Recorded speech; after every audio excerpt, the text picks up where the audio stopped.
Hey everyone, welcome. I love to think that all of you are riding just premium bikes, but just in case you are interested in something a bit more budget oriented, today I'm gonna take a look at a fork from RockShox that is one of the major components for any bike build. In the RockShox catalog, you're gonna find the REBA as being mid price point, and then you're gonna have a couple more that are cheaper than this, Rockshox Judy and the Recon. And we've used the Recon on that Trek behind me for quite a few years. It offered us decent performance for what it is. This is a non-boost fork, QR. It has a straight steerer. It has the same motion control damper as with the REBA. This is an air fork as well. And if it wasn't for the steel stanchions, this fork would be actually quite decent. With the steel stanchions, the weight of this one, unfortunately, it's over 2 kilograms, something like 2.4 kilograms. However, Judy, I had one in my hands at some point. Honestly, I wouldn't really consider it for any serious mountain biking. Back to our REBA, I mentioned the damper. That's what you're gonna have here on the right leg of the fork. You can see motion control DNA right here on the cap. Compression goes from fully open to fully closed in 5 steps. Now, fully closed is not fully locked up, keep that in mind. And this cap will look different if you have one of those dampers with a remote attached. You have the fun-o-meter here on the black stanchions, and you have the sag gradients like the more expensive forks will provide. Here at the back of the leg, you're gonna get more information about the fork. They do have a 27.5 version of this fork, and the travel goes from 100 all the way to 120. I don't know why we have 130 here marked on the stanchion. And this is the mountain bike version of this REBA. This is e-bike compatible, and as you move down to the bottom of this right fork, as expected, you're gonna have the rebound. The rebound is the real deal. You have that red aluminum knob with about 19 or 20 clicks of adjustment. This is very similar to what Sid would provide. Turn counterclockwise, you make the rebound faster, clockwise to close up the valve. As opposed to this, if you look at Recon, you just have that plasticky lever that would move about 45 degrees from left to right. On the left leg, you have what they call the highly tunable solo air spring. And by removing the air cap, you get access to that Schrader valve. So use your trusty shock pump to adjust the pressure in the spring.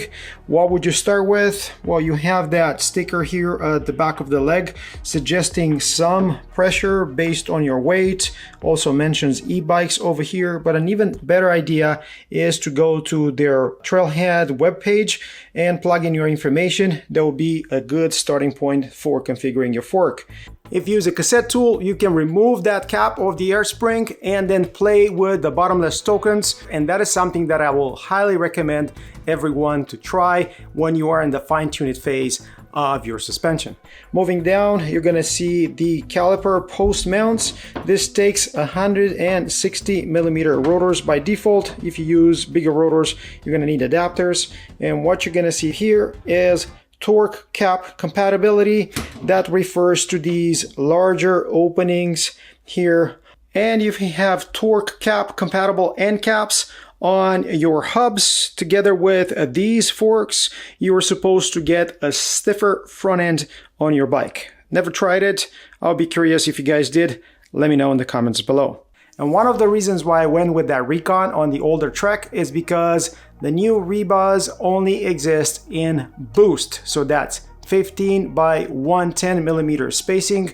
And you can see here, this came with a Maxell through axle. So if you're looking for a non-boost fork or a good old quick release as opposed to this through axle, you're back to the Recon and the Judy from RockShox. When you plug the serial number of the fork on that Trailhead webpage, you get all the information about your fork, including service kits and upgrade kits. And somehow for this REBA RL A9, there is no upgrade available for it. However, if you remember when RockShox introduced the old Charger 2 damper, that was compatible with 32 millimeter stanchions. So if you can find one of those, you could possibly upgrade this REBA. However, unless you find that damper replacement for very low price, I wouldn't really recommend it because it would get into that SID Select territory with 35mm stanchions. But what about the weight of this REBA fork? REBA uses magnesium lowers very similar to those used by SID, and you can see 1715 grams weight. That is with a cut steerer.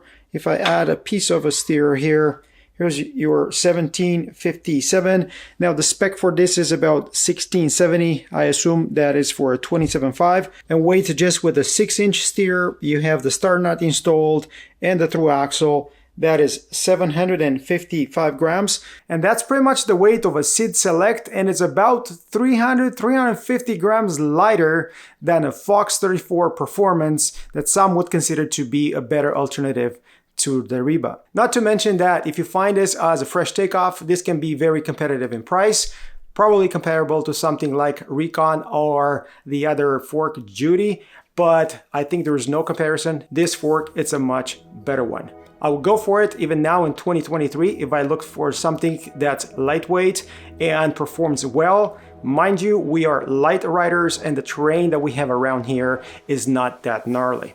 So what about you guys? Would you go for something like REBA? Would you go down to Judy or Recon, or would you switch teams going to Fox? Let me know in the comments below. Hope you found all this information useful. I have more videos talking about mountain biking forks. I'm gonna link them around here somewhere. And until next time, hope to see you guys on the trails. Cheers guys, cheers.